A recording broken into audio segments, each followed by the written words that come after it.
সুপ্রিয় দর্শক, আসসালামু আলাইকুম। নিউজ 24 এর আজকের সর্বশেষ সংবাদে আপনাদের সবাইকে স্বাগতম। প্রথমেই জানিয়ে দিচ্ছি সংবাদ শিরোনাম। জীবনে দুইবারের বেশি প্রধানমন্ত্রী হওয়ার বিপক্ষে জামায়াত ইসলামী। প্যান্টের ভেতর থেকে ফেন্সিডিল বের করলেন যুবদল নেতা, অতঃপর যা ঘটল। প্রধান উপদেষ্টার মামলা বাতিল হলে বিএনপি কর্মীদের নয় কেন, প্রশ্ন রিজভীর।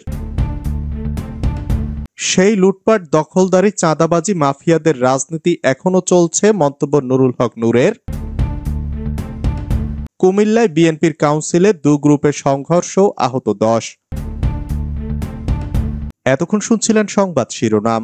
পুরো খবর পেতে ভিডিওটি শেষ পর্যন্ত দেখুন। সর্বশেষ সংবাদ পেতে চ্যানেলটি সাবস্ক্রাইব করুন। এবার বিস্তারিত। জীবনে দুইবারের বেশি প্রধানমন্ত্রী হওয়ার বিপক্ষে জামায়াত ইসলামী। কোনো ব্যক্তি দুইবারের বেশি প্রধানমন্ত্রী হতে পারবেন না, ঐক্যমত্য কমিশনের এমন প্রস্তাবের সঙ্গে একমত পোষণ করেছে বাংলাদেশ জামায়াত ইসলামী।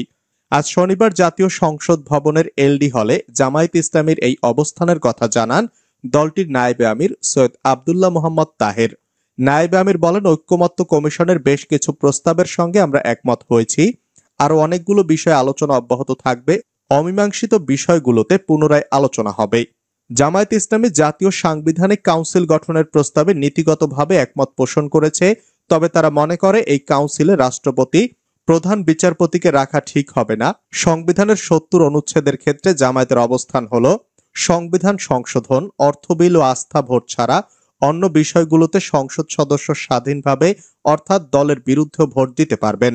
নায়েবে আমির সৈয়দ আব্দুল্লাহ মোহাম্মদ তাহের বলেন, এই 3 বিষয় ছাড়া ঐক্যমত্য কমিশনের অন্য প্রস্তাবগুলোর সঙ্গে একমত পোষণ করেছে জামায়াত ইসলামী। প্যান্টের ভেতর থেকে ফেন্সিডিল বের করলেন যুবদল নেতা। ঠাকুরগাঁও সদর পশ্চিম আকচা ইউনিয়ন যুবদলের সাধারণ সম্পাদক ফয়সালের প্যান্টের ভেতর থেকে ফেন্সিডিল বের করার ভিডিও ফেসবুকে ভাইরাল হয়েছে।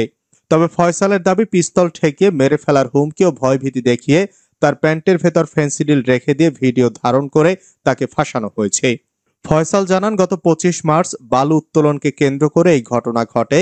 ওই দিন রাতে বাড়ি যাওয়ার পথে আকচা এলাকায় স্বপ্ন জগতের মালিক সারোয়ার চৌধুরীর ছেলে সাইদ চৌধুরী সহ কয়েকজন তাকে তুলে নিয়ে যায়।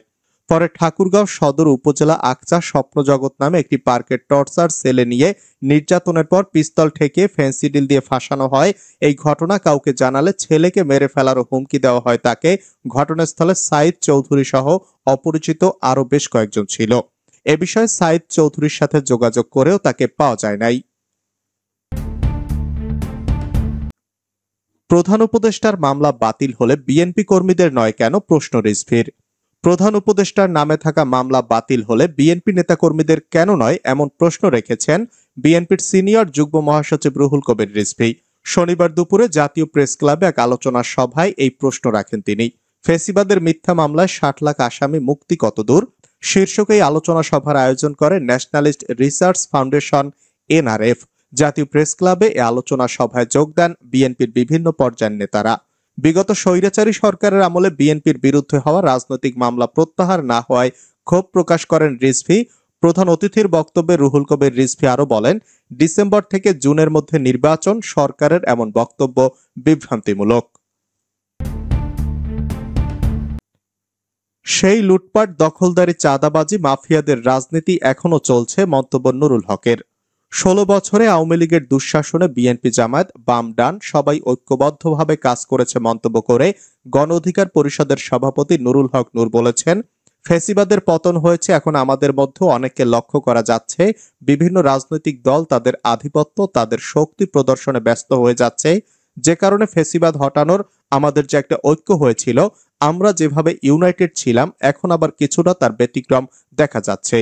আওয়ামী লীগের আমলে সেই লুটপাট, দখলদারি, চাঁদাবাজি মাফিয়াদের রাজনীতি এখনো চলছে মন্তব্য করে নুরুল হক বলেন, সারা বাংলাদেশে এই গণ অভ্যুত্থানের পরেও কিন্তু তার পরিবর্তন হয় নাই।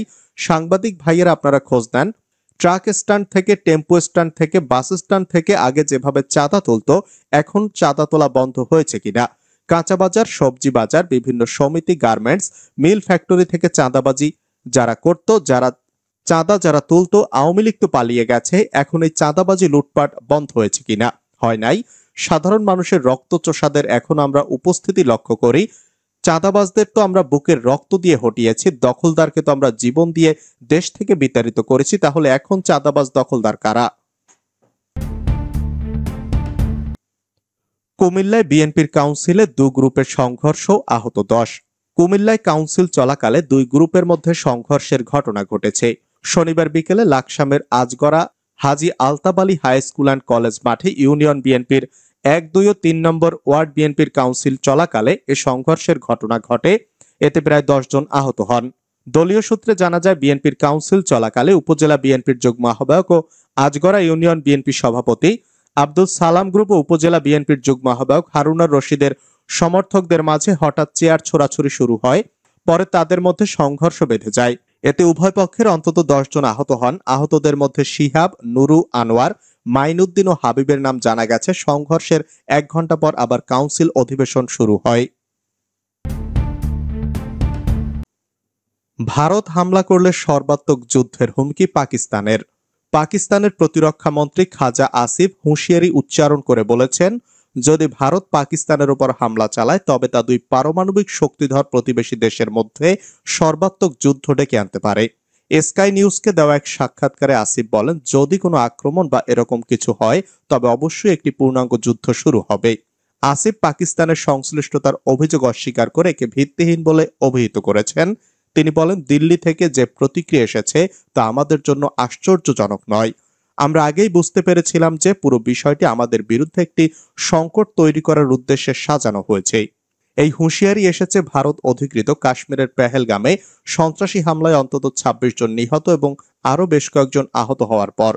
এ হামলার দায় স্বীকার করেছে একটি অজানা গোষ্ঠী, the resistance front. Asif TRF এর বৈধতা নিয়ে প্রশ্ন তুলে বলেন, আমাদের সরকার স্পষ্টভাবে এই হামলার নিন্দা করেছে। পাকিস্তান তো নিজেরাই দশকের পর দশক সন্ত্রাসবাদের শিকার, কিন্তু ভারত এ ধরনের ঘটনাগুলো একটি নির্দিষ্ট প্যাটার্নে ঘটে আসছে।